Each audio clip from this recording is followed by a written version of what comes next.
چې څومره ژړېدی شي هومره ژاړه په روژه کې بخښنه د ګناه له رب نه غواړه په روژه کې چې څومره ژړېدی شي هومره ژاړه په روژه. نحمده ونصلي على رسوله الكريم اما بعد.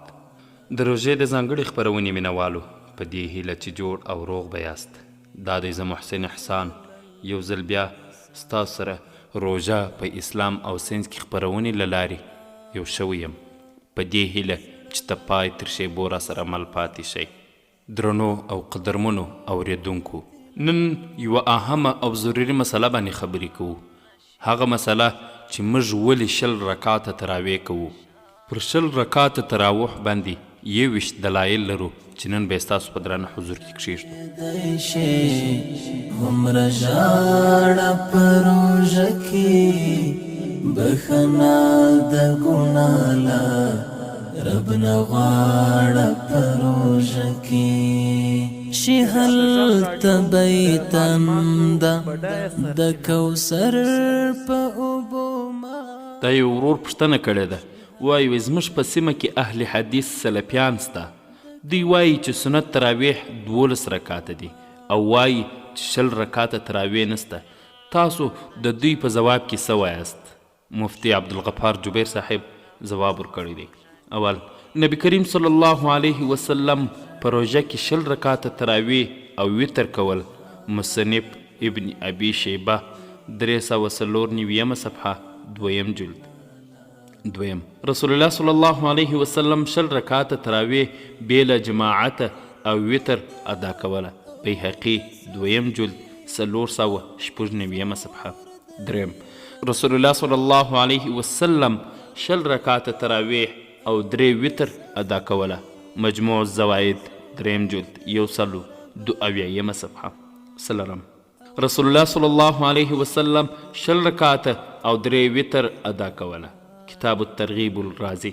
پنځم، رسول الله صلی الله علیه وسلم 20 رکعاته تراویح او 3 وتر ادا کوله. کشف الغمه 2 جلد 114 صفحه. شپږم، رسول الله صلی الله علیه وسلم 20 رکعاته تراویح او 3 وتر ادا کوله. معجم طبرانی الکبیر 11 جلد 393 صفحه. اووم، حضرت عمر رضی الله عنه یو چاته حکم وکړ چې په روژه کې 20 رکعاته تراویح وکړي. مصنف ابن ابي شیبه 2 جلد 393، آثار سنن 352. اتم، د حضرت عمر رضی الله عنه په وختونو کې د وتر سره 23 رکعاته ادا کېدل. بیحقي 2 جلد 496 صفحه. نم، د حضرت عمر رضی الله عنه په وخت کې په روژه کې 23 رکعاته تراویح ادا کېدل. موتا امام مالک 98. لسم، د حضرت عمر رضی الله عنه په دور خلافت کې 23 رکعاته تراویح د وتر سره ادا کېدل. آثار سنن 253 صفحه. 11، د حضرت عمر رضی الله عنه د خلافت پر مهال 23 رکعاته د وتر سره ادا کېدل. التمهید 8 جلد 115 صفحه. 12، د حضرت عمر رضی الله عنه د خلافت په وخت کې 20 رکعاته تراویح ادا کېدلې. بیهقي 2 جلد 496 صفحه. 14، د حضرت عمر رضی الله عنه د خلافت پر مهال 20 رکعاته تراویح ادا کېدلې. آثار سنن 250 صفحه. 14، حضرت عمر رضی الله عنه یو شخص ته د 20 رکعاتو تراویح د کولو حکم ورکړ. بیحقي 2 جلد 496 صفحه. 15، حضرت علی کرم الله وجهه یو شخص ته د 20 رکعاتو د تراویح حکم ورکړ. مصنف ابن ابي شیبه 2 جلد 393 صفحه. 16، حضرت علی کرم الله وجهه یو شخص ته د 20 رکعاتو د تراویح حکم ورکړ. عمدة القاری 11 جلد 124 صفحه. 18، حضرت علی کرم الله وجهه 20 رکعاته تراویح او 3 وتر ادا کول. بیهقي 2 جلد 496 صفحه. 18، د حضرت عمر، حضرت عثمان او حضرت علی رضی الله عنهم اجمعین په وخت کې 20 رکعاته تراویح ادا کېدلې. عمدة القاری 1 جلد 178 صفحه. 19، د حضرت عمر رضی الله عنه په وخت کې ابي ابن کعب 20 رکعاته تراویح ورکولې. کنز العمال 8 جلد 409 صفحه. شلم د حضرت عمر رضی الله عنه په وخت کې 20 رکعاته تراویح ادا کېدلې. مرقات 3 جلد 192 صفحه. 21 د اکثر علماو عمل پر دې باندې دی لکه حضرت عمر، حضرت علي او نور صحابه کرام رضی الله عنهم اجمعین چې 20 رکعاته تراویح کولې. ترمذي لومړی جلد 99 صفحه. د 20 رکعاتو تراویح ثبوت په احادیثو سره. د بیا یو پوښتنه سوې ده، تاسو مقلدین ولې 20 رکعاته تراویح کوئ؟ صرف دلایل په احادیثو سره راکړئ. مفتی صاحب جواب ورکړی دی، تاسې غیر مقلدین تر امیر المؤمنین خلیفة المسلمین حضرت عمر فاروق رضی الله عنه په احادیثو ډېر ښه پوهیږئ چې هغه 20 رکعاته تراویح کولې او تاسې کله 12 رکعاته او کله 8 رکعاته تراویح کوئ. د تمسخر وړ خبره ده. تراویح ته ولې تراویح وایي؟ د تراویح د لفظ معنا تراویح د ترویحة مصدر دی، جمع ده چې د استراحت په معنا ده. له هر 4 رکعاتو وروسته د تراویح په لمانځه کې استراحت کیږي. له همدې امله دغه لمونځ په تراویح ونومول شو. 20 رکعاته تراویح د نبی کریم صلی الله علیه وسلم او خلفای راشدینو په زمانه کې. بخنا د ګناه رب نه غواړه په روژه کې. غرمه ده او د سختۍ تندې زور دی رب رحم. غرمه ده او د سختۍ تندې زور دی. د حضرت عباس رضی الله عنه څخه روایت دی، هغه وایي چې رسول الله صلی الله علیه وسلم به په رمضان مبارک کې 20 رکعاته تراویح او وتر کول. چې دا حدیث د امام بخاري د استاد کاتب مصنف ابن ابي شیبه جلد 2 صفحه 286 و طبراني في الكبير و بيهقي في سنن تعليق الحسن 2 جلد 56 صفحه. بخنا د ګناه رب نه غواړه په روژه کې. د رب په حکم وتړل شکلک په زنځیرونو شیخونا د شیطان. دویم حضرت جابر بن عبدالله رضی الله عنه څخه روایت دی، هغه وایي چې رسول الله صلی الله علیه وسلم د رمضان المبارک په یوه ماخستن د باندې راووتی او خلکو ته یې 24 رکعاته 4 فرض او 20 رکعاته تراویح او 3 رکعاته وتر ورکړل. تاریخ جرجان 21 صفحه. عمره بهترینا موقع بیا در ترب در کړه. د زړه دردونه بیا په اوښکو ژباړه په روژه کې. عمره همدارنګه نبی کریم صلی الله علیه وسلم 2 شپې اصحاب ته 20 رکعاته تراویح ورکړې. کله چې 3مه شپه سوه نو اصحاب کرام جمع شول. نبی کریم صلی الله علیه وسلم د باندې راونوتی او په 2مه ورځ یې وفرمیل چې د دې خبرې څخه وډار شوم چې هسې نه پر تاسو د تراویح لمونځ فرض نشي او بیا یې طاقت ونه لري. همدارنګه رسول الله صلی الله علیه وسلم چې ترمذي و ابن ماجه رواه احمد او ابو داود راخصی دی، فرمایي چې پر تاسو باندې لازمه ده چې زما په سنتو عمل وکړئ او زما د خلفای راشدینو په سنتو باندې عمل وکړئ. د خلفای راشدینو رضی الله عنهم په وخت کې 20 رکعاته تراویح کېدلې چې مخکې پر دې هم دلایل ذکر سول چې موږ صرف دلته یوه بیلګه را اخلو. حضرت صاحب بن زید رضی الله عنه وایي چې موږ د حضرت عمر رضی الله عنه په وخت کې 20 رکعاته تراویح کولې. تعلیق الحسن 2 جلد 254 صفحه. د ابي ابن کعب رضی الله عنه په مدینه منوره کې 20 رکعاته تراویح ورکولې. ابي الحسنى وایي چې حضرت علي کرم الله وجهه امر وکړي چې 20 رکعاته تراویح کوي. امش وایي چې عبد الله بن مسعود رضی الله عنه 20 رکعاته تراویح ورکولې. د غیر مقلدینو او سلفیانو بدعت په 8 رکعاته تراویحو کې غیر مقلدین د 8 رکعاتو تراویح په اړه د بخاري شریف دا حدیث وړاندې کوي چې یو کس له بیبي عایشې رضی الله عنه څخه پوښتنه وکړه چې په روژه کې د رسول الله صلی الله علیه وسلم عمل څنګه و. حضرت عایشې رضی الله عنها ورته وویل رسول الله صلی الله علیه وسلم د روژې او بغیر د روژې په میاشت کې 11 رکعات لمونځ کاوه او 4 رکعاته بیا 4 رکعاته او بیا 3 رکعاته وتر. بخاري شریف حدیث 1141 2014 او 3559. د غیر مقلدینو استدلال له دغه حدیث څخه بالکل غلط دی، ځکه چې امام بخاري رحمه الله په بخاري شریف حدیث 924 او 1190 او امام مسلم رحمه الله په مسلم شریف حدیث 1270 او 1201 روایت کوي چې حضرت رسول الله صلی الله علیه وسلم په ټول عمر کې یوازې 3 شپې د تراویح المنځ په روژه کې کړی دی او بس.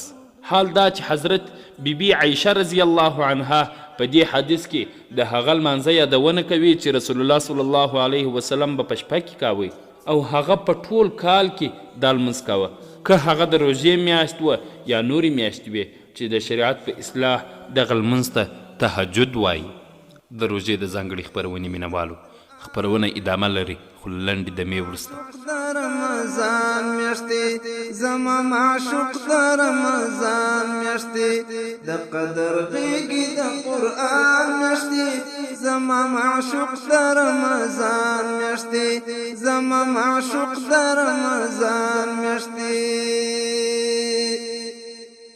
لکه له ګل سره هوا په غېږ کې ټول ثوابونه دي د ستا په غېږ کې ته د خرما د ونې څنګ ته ناسته لکه مریم سره عیسی په غېږ کې د برکت او د ایمان میاشتې زما معشوق د رمضان میاشتې د برکت او د ایمان میاشتې زما معشوق د رمضان میاشتې د قدر غېږې د قرآن میاشتې زما معشوق د رمضان میاشتې زما معشوق د رمضان میاشتې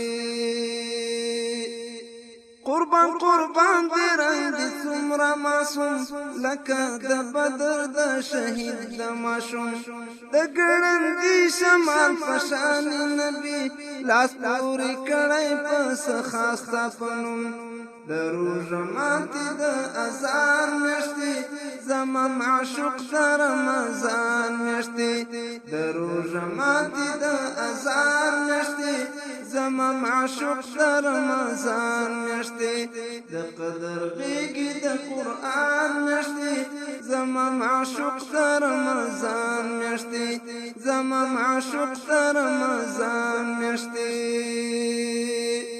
چې د اخلاص په ډکو زړونو واوړې زړی ویش نشي په باغونو واوړې ته د یتیم د سترګو مړاوي اوښکا کچا کړې ښکل په جنتونو واوړې یا د ښکلا او د ارمان میاشتې زما معشوق د رمضان میاشتې یا د ښکلا او د ارمان میاشتې زما معشوق د رمضان میاشتې د قدر غېږې د قرآن میاشتې زما معشوق د رمضان میاشتې زما معشوق. د روژې د ځانګړې خپرونې مینوالو بیا مې هم سلامونه او نیکې هیلې احترامات ومنئ. کله اهل حدیث سره همدغه حدیث ومنو نو آیا یو څوک به داسې وي چې په روژې او بغیر د روژې هره شپه تراویح وکړي؟ غیر مقلدین په 11 میاشت کې 1 رکعت وتر کوي، خو دغه حدیث کې کال 12 میاشتې 3 رکعته ذکر دی. نه دلته د جماعت ذکر ستا، نه اول وخت ذکر دی او نه د غیر مقلدینو په دریځ باندې ټینګار، بلکې دا حدیث بالکل او ټول په ټوله د تهجد او قیام اللیل په اړه دی چې موږ او حتی قرآن کریم هم ورته د تهجد کلمه کارولې. نو په 10 رکعاتو د امت اجماع ده او څوک چې د اجماع د امت څخه وځي هغو لاره ورکه کړې ده، لکه په قرآن کریم کې چې راځي بسم الله الرحمن الرحیم ومن یشاقق الرسول من بعد ما تبین له الهدى ويتبع غیر سبیل المؤمنین نوله ما تولى ونسلی جهنم وساءت مصیره. سورة النساء. ژباړه خو چا چې د پیغمبر دشمنۍ ته ملا تړلې وي او د مؤمنانو له طریقې اجماع څخه پرته په کومه بله لار ولاړ سي په داسې حال کې چې سمه لار ورته څرګنده سوې وي نو هغه به موږ په همهغه لوري ور وخوځوو چې خپله په هغه لوري ته ورګرځېدلی دي او دوزخ ته به یې ننباسو چې خورا بد استوکنځی دی. د دې مبارک آیات مطلب دا دی چې کومه لار چې مؤمنانو غوره کړې وي او هغه لاره پرېږدي هغه کس به تاواني سو او په آخرت کې به و دوزخ ته داخل سي.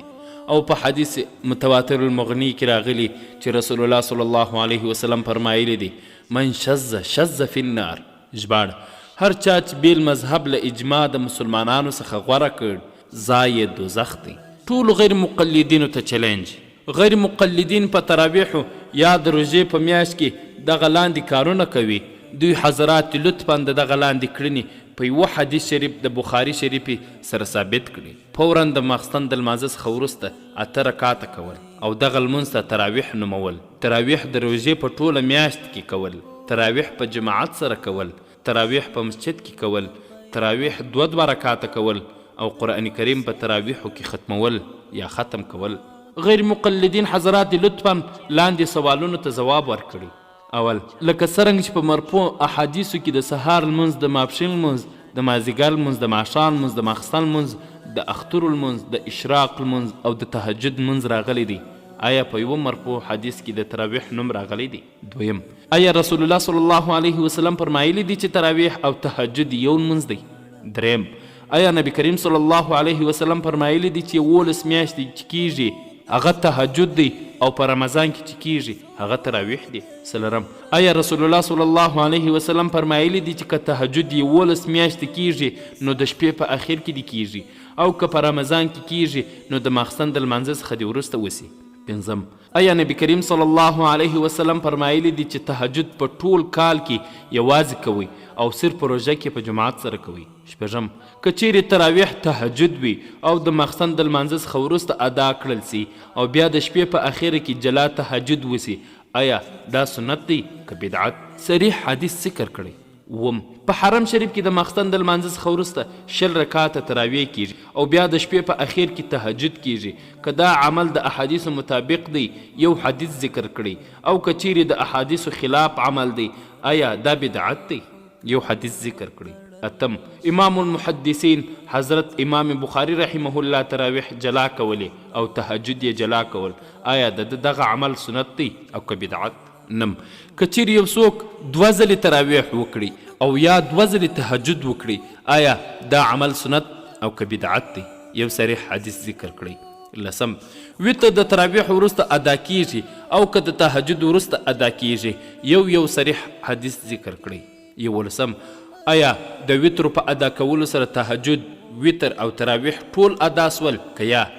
که ټول ادا سول نو یو صریح حدیث د اثبات لپاره ذکر کړی او که مزواب منفی دی هم یې د اثبات لپاره یو حدیث ذکر کړی. دولسم که چیرې امام د تراویح نیت کړی وي او مقتدی ورپسې د تهجد نیت وکړي آیا دا لمونځ د مقتدی صحیح سو که یا؟ دیارلسم امام تهجد کوي او مقتدی د تراویح نیت پسې وکړي آیا د مقتدی لمونځ صحیح سو که یا؟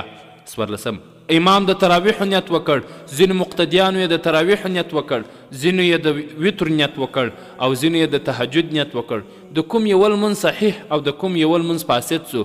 پنځلسم غیر مقلدین تل د 8 رکعاتو تراویح قائله او د دې لپاره اشتهار چاپوي آیا کله هم دوی د 8 رکعاتو تهجد اشتهار هم چاپ کړی دی؟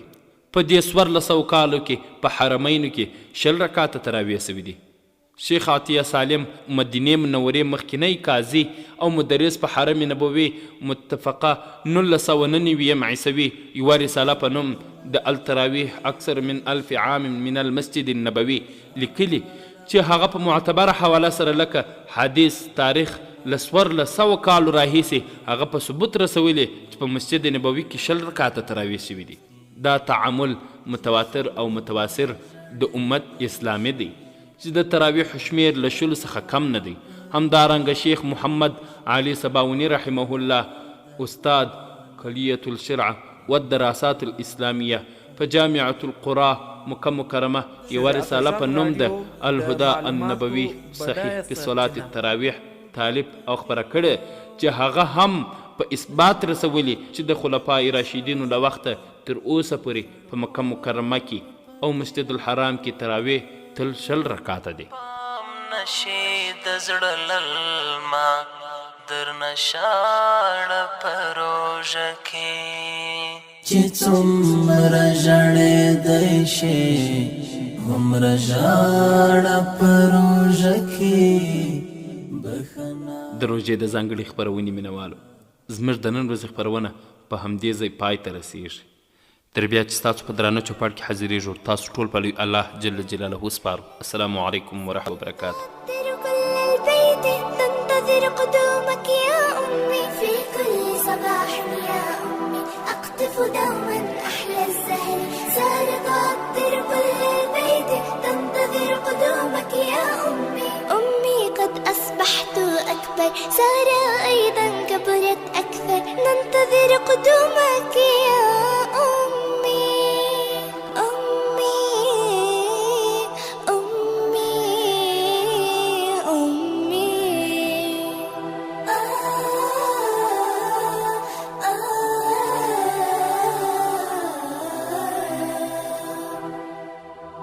رحلات أمي منذ سنين تركت